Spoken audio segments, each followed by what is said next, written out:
මම මේ ඇවිත් ඉන්නේ තලවතුගොඩ ප්‍රදේශයට. මේ තමයි රත්ති නුවරන්කාරියට ලබා දෙන රන් කාසිය. අපි යන්නේ පළමු ජයග්‍රාහිකාව හොයාගෙන. මේක ගීතානිගේ ගෙදරද? ඔව්. ගීතානි ඉන්නවද? අයිබෝන් ගීතානි මහත්මිය. ඉතින් කොහොමද ගීතානි? හොඳින් ඉන්නවා. ඔයා දන්නවද? ඔයා තමයි රත්ති නුවරන්කාරියක් විදිහට රන් කාසියක් දිනාගත්ත පළවෙනිම ජයග්‍රාහිකාව කියලා. අනේ හරි සතුටුයි. මේ මොකද?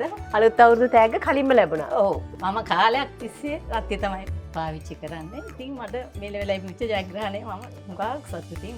ගීතානි අපිට කියන්නකෝ ඔයා කොහොමද මේ රත්ති නුවරන්කාරිය ගැන දැනගත්තේ? ඔයා කොහොමද මේකට ඇප්ලයි කරේ? කවුරු හරි කිව්වද? විස්තර කියන්නකෝ අපිට. ඔව්. මම රූපවාහිනියෙන් දැකලා මේ රත්ති දැන්වීම මමයි මහත්තයා එකතු වෙලා තමයි මේකට ඇප්ලයි කරේ. එහෙනම් ගීතානි මෙන්න අපි පොරොන්දු වෙච්ච විදිහටම රත්ති නුවරන්කාරියක් වෙච්ච ඔයාට දෙන රන් කාසිය. ස්තුතියි.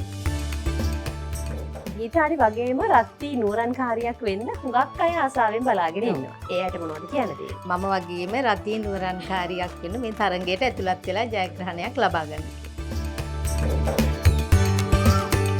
රත්ති නුවරන්කාරියේ පළමු ජයග්‍රාහිකාව තලවතුගොඩ ප්‍රදේශයේ ගීතානි මහත්මිය. ගීතානි වගේම ඔයාලටත් පුළුවන් රත්ති නුවරන්කාරියක් වෙන්න. කරන්න තියෙන හරිම පුංචි දෙයක්. රත්ති පැකට් එකේ උඩුපියන් පතේ තියෙන රහස් සංඛ්‍ය මෙන්න මේ ලිපිණයට එවන්නත් පුළුවන්. එහෙම නැත්නම් මෙන්න මේ අංකයට SMS කරන්නත් පුළුවන්.